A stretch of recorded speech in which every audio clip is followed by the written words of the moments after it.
Ya pemirsa, sebelum kita lanjutkan dialog kita kembali, kita akan tampilkan bagaimana komentar dari warga terkait dengan kenaikan TDL ini. Saya merasa sebagai pengusaha salon merasa keberatan karena dengan kenaikan listrik itu sangat berpengaruh kepada keuntungan salon dan biaya operasional juga semakin meningkat dengan adanya kenaikan listrik. Pelayanan sendiri sih gimana? Pelayanan masih sering padam dari PLN ya. Di sini aja kita sediain genset untuk mengantisipasi kalau pemadaman listrik. Memang kita terdampak ya dengan kenaikan harga biaya listrik ini, karena kita kesulitan untuk mencari menaikkan harga itu sulit karena nggak berani ya, sebagai pelaku usaha kita nggak berani menaikkan harga, sementara harga listrik kan terus naik setiap 3 bulan. Yaitu adalah komentar dari para warga dan tampaknya mereka semua mengeluh ya kenapa mereka TDL akan naik. Saya kembali tanyakan kemudian kepada Pak Nur Pamuji. Pak Nur Pamuji, apakah Anda juga sudah memperhitungkan bahwa sebetulnya kemampuan konsumen Indonesia terkait dengan kenaikan TDL ini? Saya tidak bisa banyak berkomentar mengenai masalah kemampuan konsumen, tetapi pemerintah selalu menugaskan kepada tim studi perguruan tinggi untuk mengukur kemampuan konsumen ini setiap kali sebelum melakukan exercise untuk kenaikan tarif listrik. Jadi per segmen pelanggan itu mereka ukur, bahkan per jenis industri dilakukan pengukuran-pengukuran berapa kemampuan dari setiap golongan itu untuk menyerap kenaikan tarif listrik. Misalnya industri semen, industri tekstil, ya, kemudian juga pelaku bisnis UKM, pelaku bisnis kecil. Jadi itu juga diukur. Kalau kita amati ya, pelaku bisnis kecil pada kesempatan ini tidak mengalami kenaikan tarif ya. Jadi I2 ya, I1 itu tidak dinaikkan tarifnya. Jadi di situ kelihatan bahwa pemerintah nampaknya memilih segmen-segmen tertentu yang diperkirakan bisa menyerap kenaikan tarif ini tanpa memberikan dampak inflator yang besar gitu. Makanya dipilihlah segmen 6 segmen tersebut. Dan itu didasarkan atas studi yang dibuat oleh perguruan tinggi yang diberikan kepada pemerintah. Ya, tapi kan ini harga dengan naiknya TDL ini akan juga berpengaruh pada harga barang lainnya, Pak Nur Pamuji. Seperti juga mungkin bisa menaikkan inflasi kita. Itu juga sudah diperhitungkan dari studi TDL ini.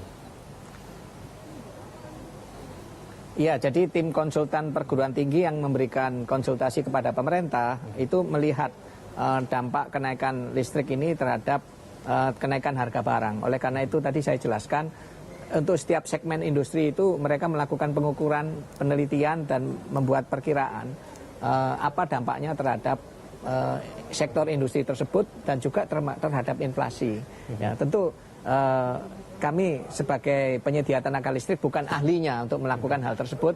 Oleh karena itu studi ini dilakukan oleh pemerintah dengan menugaskan para pakar terutama yang ada di perguruan tinggi dan maupun praktisi-praktisi ekonometrik yang ada di Indonesia. Baik, Pak Nur Pamuji, ini juga terakhir pertanyaan untuk Anda. Kemudian bagaimana rencana ke depan dari PLN sendiri? Apakah kemudian kenaikan TDL ini hanya berlaku pada Juli tahun ini saja? Apakah mungkin nanti akan ada kenaikan-kenaikan berikutnya, Pak Nur? Saya tidak bisa berkomentar tentang apakah nanti tahun depan akan ada kenaikan lagi atau tidak, karena memang wewenang kenaikan tarif listrik ini sepenuhnya ada di tangan DPR bersama pemerintah. Jadi mereka yang punya kewenangan. Nah, tugas kami PLN itu adalah seperti yang tadi Pak Said Didu sampaikan, adalah memperbaiki struktur biaya pokok produksi ya, dengan cara memperbaiki struktur energi primernya. Porsi batu bara akan diperbesar, porsi gas akan diperbesar, energi terbarukan terutama panas bumi dan tenaga air semakin besar, porsi BBM semakin kecil. Kalau kita amati porsi BBM tahun 2013 itu tinggal 12%. Kalau kita bandingkan tahun 2008 itu lebih dari 30%. Jadi sudah ada pengurangan besar-besaran dari porsi BBM. Dan pada saat yang sama memperbesar porsi batu bara juga dengan signifikan. 5 tahun yang lalu hanya 35% dari batu bara. Sekarang angkanya sudah berbalik, 53% pada tahun 2013. Tahun ini sudah akan lebih dari 55%. Dan ini akan terus makin tinggi lagi porsi batu bara ini. Oke, baik. Pak Nur Pamuji, terima kasih telah porsi bergabung PLN bersama kami adalah di sana, bukan pada tarif atau yang lain. Baik.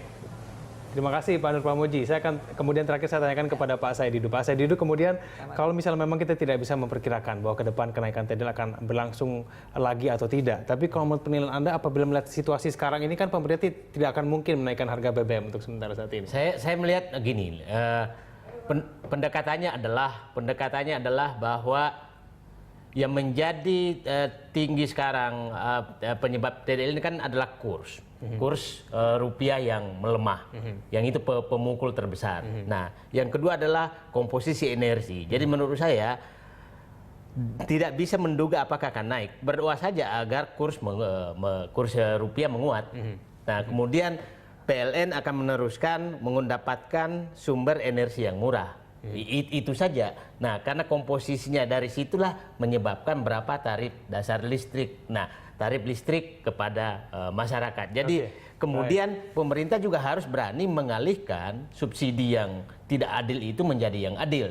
Nah, saya ini tadi yang Pak Tulus yang menyatakan bisa juga sudah dipikir yang 900 VA ke bawah untuk dievaluasi. Kalau hanya 1.500 per bulan, 1.500 per bulan itu kan sama dengan satu batang rokok. Nah, jadi satu batang rokok, masa dia protes hanya 1.500. Nah, yang terakhir saya ingin katakan, yang sering masalah itu adalah terdaftar rumahnya sebagai rumah tangga, tapi dipakai untuk industri. Nah, Pak, itu pasti kena seperti yang seperti itu yang banyak. Nah, kalau industri kecil kan nggak naik, tapi yang dia daftar di KPLN bahwa dia rumah tangga, tapi dia berindustri di rumahnya, itu biasanya teriaknya kenceng. Oke, baik. Berarti ini nanti akan tergantung pada pemerintahan baru yang akan datang. Apakah dia berani menaikkan BBM atau tidak, atau kan justru malah menaikkan TDL kembali. Baik, terima kasih Pak Saididu telah bergabung bersama kami, dan juga terima kasih juga kepada Pak Nur Pamuji telah bergabung bersama kami melalui gedung DPR.